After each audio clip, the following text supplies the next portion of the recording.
Friday Night Smackdown just flashed before my eyes, and this was a night with interesting matches, some good matches. Speaking actually of Dolph Ziggler versus Kane, there's been a lot of talk and a lot of rumors swirling around the internet that Dolph Ziggler and, well, WWE has simply given up their push on Dolph Ziggler and their hope and everything about Dolph Ziggler. There's also been rumors about Jack Swagger that have given up hope on him as well. Well, I don't think actually that they have given up hope on Dolph Ziggler. It looks like now they have given up hope totally on Jack Swagger, considering he's lost a lot of matches. They more or less halted his storyline with The Miz, and considering that he this past Monday Night on Raw was eliminated in a one-on-one Battle Royal match against Santino Marella, which doesn't really build credibility for him going into Royal Rumble. However, a wrestler that they have built a lot of credibility into is Dolph Ziggler. 2 weeks ago he wrestled Kane in the Beat the Clock tournament. They lasted the time out, so to speak. It was a draw. And the following match, the return match from that match, last week on SmackDown, Dolph Ziggler won via a countout.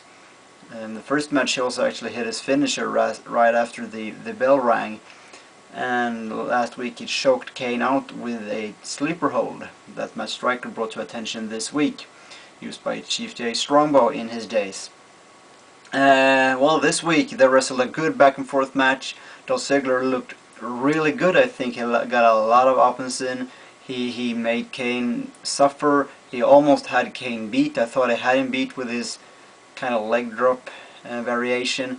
It didn't go that well. He went for his finisher. However, he ended up losing to a chokeslam to Kane, which more or less every wrestler in the wrestling world right now has done at least one time.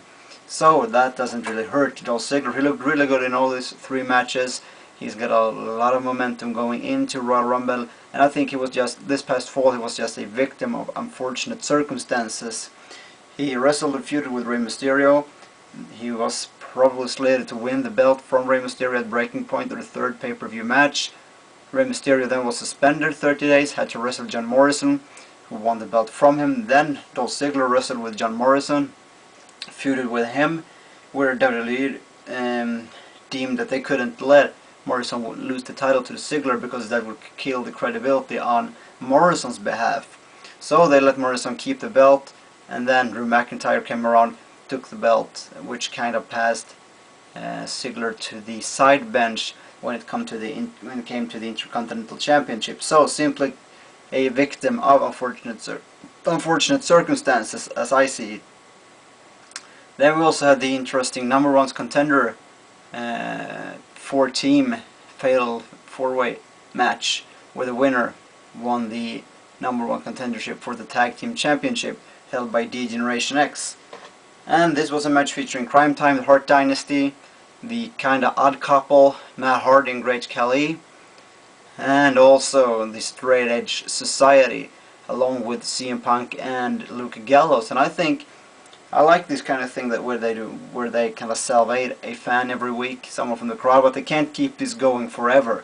I think what they should do is bring in a new member, someone that would have been perfect for the role of former WWE superstar is Eugene, who also is known by his real name, Nick Dinsmore, who has been kind of stuck with this Eugene gimmick, and that would have been a perfect way for them to bring him out of that gimmick, out of that character, into the more Nick Dinsmore kind of like character. Now he is no longer with the company because due to drug issues and several other issues, but so that apparently wouldn't happen. But I think that would have been a great choice if they're going to bring in a third member to the Straight Edge Society. However, they won this match. So CM Punk, Luke Gallows, they're heading for a Unified Tag Team Championship title match somewhere down the road, and I really believe this could work out for them. Something I have reacted a lot against is when we saw Jerry Show as the Tag Team Championship, when they won the Unified Tag Team Championship, and they were on more or less every show. I think the Colons were on most shows as well. Jericho even showed up on an episode of ECW. Yeah, so far, since winning the titles back at TLC, D-Generation X, Shawn Michaels, Triple H has only been on Raw, except for one episode of SmackDown. and that was right after Christmas when they went to SmackDown to wrestle Hart Dynasty. But why aren't they showing up on a weekly basis on SmackDown? They need to do that. They are the Unified Tag Team Champions. There are credible tag teams on SmackDown. You have Hart Dynasty, you have Crime Time, you have the Straight Edge Society. That's at least 3 tag teams that they need to acknowledge, as I see it, and they need to do that quickly. I don't know when or how long they're going to stay on Raw only, or how long they're going to keep the titles, but they need to work something out, because how are they going to face these tag teams now that they have to go to SmackDown, as I see it. I don't know when their title match will come. There is also already like 3 matches now. Rey Mysterio won against Batista in the cage match in a fluke manner somewhat, and now it's going to be Rey versus Undertaker, Christian versus Ezekiel Jackson, Randy Orton versus Sheamus, interesting match, and I guess Drew McIntyre versus John Morrison as they build it. And that's been a rumored match for a while. So when's that match going to be? Well, I don't know.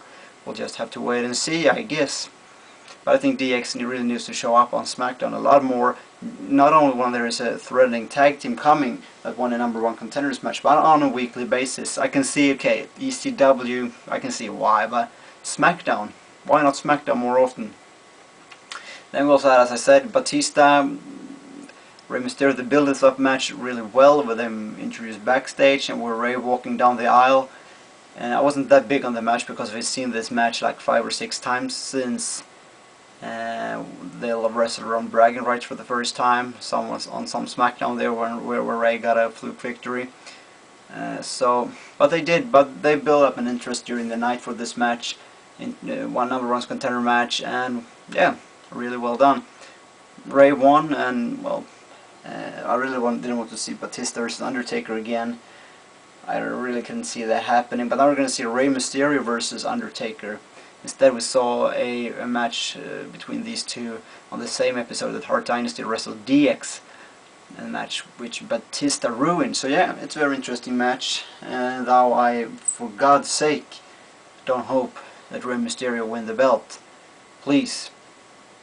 That wouldn't be good at all. But by the way, speaking of Dolph Ziggler, I mean, his haircut is really weird. His hair is really weird. I'm not perhaps the right person to speak about cool haircuts, but his hair is really weird, because when he walks in, he looks like Dolph Ziggler, and midway through the match till the end of the match, till right after the match, he turns into some Sid Vicious, Sid Justice, Psycho Sid haircut.